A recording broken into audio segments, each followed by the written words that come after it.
In this sea of supercars, only one revs star power. Not these Porsches or Ferraris, not this $1 million McLaren Senna. Nope, this is the star car. A rusted, dented, Highland green 1968 Ford Mustang GT Fastback. It's worth a fortune. This is the holy grail of muscle cars. It's the holy grail of Mustangs. Dana Meekum owns the world's leading auction house for collector cars. This will pretty much be the first American muscle car to sell as art. It's going to sell as pop culture. Here's why. The movie Bullitt and this 10-minute thrill ride on the streets and hills of San Francisco. It reinvented chase scenes for Hollywood.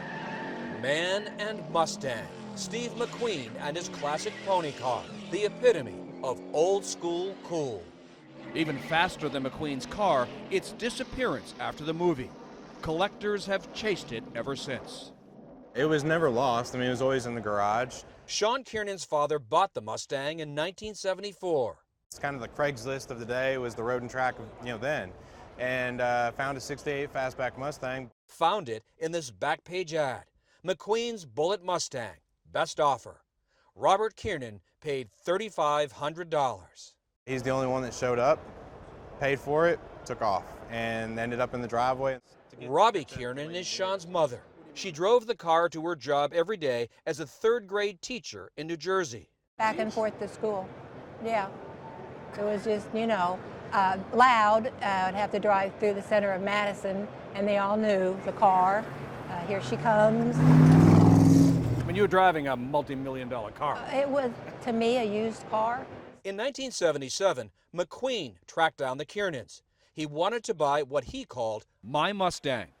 They never responded. In 1980, its clutch died. The car was parked in a barn for 35 years. The car sat on jack stands and the world kind of evolved around it. After his father died in 2014, Sean, a 38-year-old admitted car nut, completely restored it himself. 98% original parts. And showed it to us in 2018. It still had the camera mounts, a huge hole cut in the trunk for the smoke machine, and the bray of its 390 big block engine. For moviegoers and car lovers of a certain age, this was a joyride. Over the last year and a half, Kiernan has shown off the car around the world.